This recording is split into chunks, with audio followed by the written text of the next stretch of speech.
Welcome to Know Your Money, where we will explore our relationship with money and how the psychology of it impacts our financial decisions, as everyone thinks about money differently.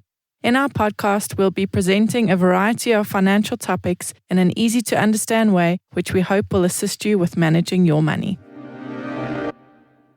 Hi, I'm Craig Finch, co-owner of Growth Financial Planning, an independent financial planning practice, and I've been a financial planner since 1986. Hi, everybody. I'm Bronwyn Waner, co-owner of Growth Financial Planning. I'm a certified financial planner, and our philosophy at our company is to grow yourself to grow your wealth. Hi, everyone. My name is Warren Grimsley. I'm a director at Rogue Media and help facilitate this wonderful podcast. My main goal here is to try and understand what these two lovely people are saying so that we can all understand. Hello, everybody. Welcome to Know Your Money. Today we have Johan again with us. Johan, how are you? I'm doing well, thank you. Thank you for the invitation to join you today. Well, it was exceptional speaking to you last time, and we just want to find out a bit more about exactly what you do. Well, I've been in the financial services industry myself for 27 years, but I left the industry to pay back to the industry. So I'm a business coach. I'm a strategic business coach, helping financial planners to add some more value to their clients by introducing some other stuff and not just the financial side of everything. Because that's a big thing nowadays in the industry, to look at everything and not just the finances of a client. So that's what I'm trying to help them with. To understanding themselves better, maybe understand their clients better, and add some extra value. So Johan, last week we spoke off air a little bit as well about it's not just the financial plan and the budgeting tool and future projections and how your retirement's going to look, and do you have enough cover to look after yourself and your family. There's another aspect to your life and financial planning, and that's what you bring to. You've got a great program to do that, to help the client look at and help us look at the other side of life. Actually, yeah, we're talking about the human side of money. We want to find out what's the human side of money. I mean, everyone going through transitions in their lives, and there's a lot of emotions attached to that. And knowing yourself and knowing your strength, you start to understand why you react the way you react when you go through all these transitions. Yeah. And for a financial planner and the client, knowing that information, it makes it so much easier to go through those transitions. And it's spending time on things you love doing and you're good at doing, not the things that you're not good at doing. And maybe your career could make a change. You could make a change in your career if you concentrate on the things that you're good at. Is that what you're trying to get to? That's a very good point, Greg, because the stats are showing to us that 2 out of 10 people are sitting in a job today. And if they're honest with themselves, they'll say they love it. So 8 out of 10 people are sitting in an occupation and they don't really like it. And they don't know what to do. So getting this information helps them to make an informed decision at the end of the day. And I find that people who enjoy what they do, doesn't matter what it is, the money will follow. Yeah. I agree with you 100%. The other way around, you try and chase the money and you don't enjoy what you do, it's going to catch up with you somewhere along the line. And even if it's tough times, you'll go through those tough times if you are busy doing what you love to do. Yeah. Correct. Yeah. So is that what you're saying, why us as financial planners should be doing the Gallup CliftonStrengths with our clients? Because we can help them look at all aspects of their lives, like exactly what Craig's saying. We can be able to shine light on a client if they're actually in a career that they're not happy with. And then potentially they can make more money and then fill all of those other parts of them that they're also stressing with. Is that right? Is that why we would use it as financial planners? Career is just one thing. Okay. If you think about relationships, how many people are sitting in the relationships and they struggle and don't know what's going on there? So just becoming more aware of who you really are. From my experience, if you talk to people, very few people know who they really are. And this is a light that shines on them and point out to them, this is who you really are. There's nothing wrong with you, but you don't really understand who you are.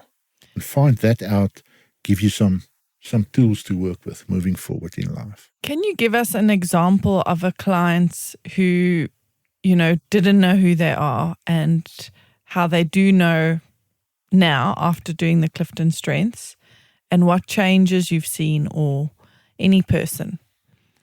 Well, I see it nowadays, this time of the year, all the parents are phoning me and say, Johan, it's grade number 10 for my child. We don't know what they want to study, and can you help us?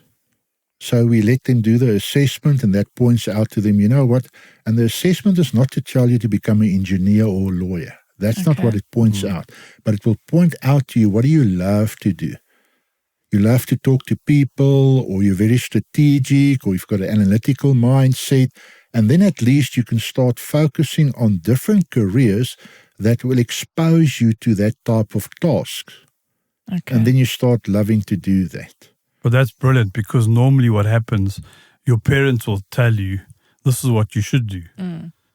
Because I didn't do it, or whatever they came up with. And society says this and that. And you're often in a very narrow band of careers or futures. And then your child goes to varsity or doesn't go to varsity to study something that they absolutely never use in life. So it would be really useful to know beforehand what your strengths are. That really makes sense. But can you think about the value that you as a financial advisor can add to your clients if you can eventually Yeah. Yes, and Just also not exposing waste to the their money information. letting their child go study something I mean, that how they many actually... people study something and eventually end up doing that for the rest of their lives? My experience, very few. Very few, exactly. Yeah, And I mean, if you look at entrepreneurship nowadays, I think that's the route to go. yeah. And you even have an entrepreneurial assessment from the Gallup organization that can point out those things to you. Are you a natural entrepreneur? I've got one parent that phoned me last week, and their son is in matric now, and they didn't know what to do. And we did the entrepreneurial assessment, and it points out that this guy is a natural entrepreneur. So they made the decision they're not going to send him to university. They're going to expose him to short courses. And that's what you're going to do. And funny enough, this young man is happy not going to the university because that's his mindset. So again, as a financial planner, you expose your clients to some other information, not just the financial side of everything. But back to that young child trying to look at what he wants to do. If you say to somebody, you're not going to go to university, or you just think it through. Everybody at the moment says you have to have a university degree. That's the only way to get ahead in life. But there are many other ways of enjoying your life, as you say, entrepreneurial. Some of the most famous entrepreneurs in the world didn't go to university. Exactly. I didn't go to university. Yes. And it was out of choice. I had a free ticket to some of the really good ones. Royal College of London was one of them.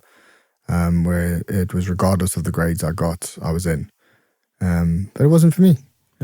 Fought with my mom and dad many years about that. I'm sure. But it wasn't for me. And this test would have probably been able to affirm my decision and made it easier for my parents to understand. And also put their minds at rest that they're not sending you down a path that is not going to be a good one. It just wasn't, not everyone's built the same way. Yeah. And so how can you expect to do the Excel spreadsheet and it to apply to everyone? Yeah. Correct. You can't. And that's also, how do you show the Excel spreadsheet? Some people, it's not about that. They need to see something else. Yes. I mean, I went to university and I studied marketing. I hated it. I fell out of it. And I went and started my own business. Like, if you actually look at my Clifton Strengths, that is what I should have been doing. Yeah. And then I've found my way into financial planning, which meets all those relationship building criterias. And now studying was an absolute breeze for me because it was aligned with loved it. Exactly what I want to do. So I think from a parenting perspective, any of our clients that are parents and have their children, this is one of the most powerful tools that we can give to them and help them and assist them. Like we said, from a financial planning and a life planning perspective, because we are holistic. We are given talents more often than not unbeknownst to us. And being able to identify that talent and exercise that talent is surely the way you're supposed to live. So, Johan, if I do this with you, the Gallup complete questionnaire, and it says you should be a doctor, it's a bit late now. Great, but that's not what the assessment is going to tell you. The assessment is not going to point out to you that you should go into a specific career. Tells your strengths. It's a strength assessment. Brilliant. And if I can use an example of my own son, his mother was one of those people, you have to go to university, you have to get a degree. So we sent him to university to study marketing. And the first year was chaos. So he came back to me and he begged me. He said, Dad, can I just do it over? I said, okay, I'm going to give you a second chance. So the second year of his first year was even worse. Then I said, stop. Let's do the assessment. And the lowest talent on his list of 34 was learner. Oh, And I said, son, you're not a typical student. I'm going to take you out of the university. And I did that. Yeah. And I started to coach him, starting to understand himself. And today he's got an unbelievable successful in the social media space. But that's his talent. Sure. And find out really who you are. Identify it. Yeah, identify it. And funny enough, when people do the assessment, they will all say to me, Johan, but I know this. Your gut feeling is telling you this. Yes, but you don't lean into it. But you don't lean into it because you haven't got a description for that. You haven't got a name for that.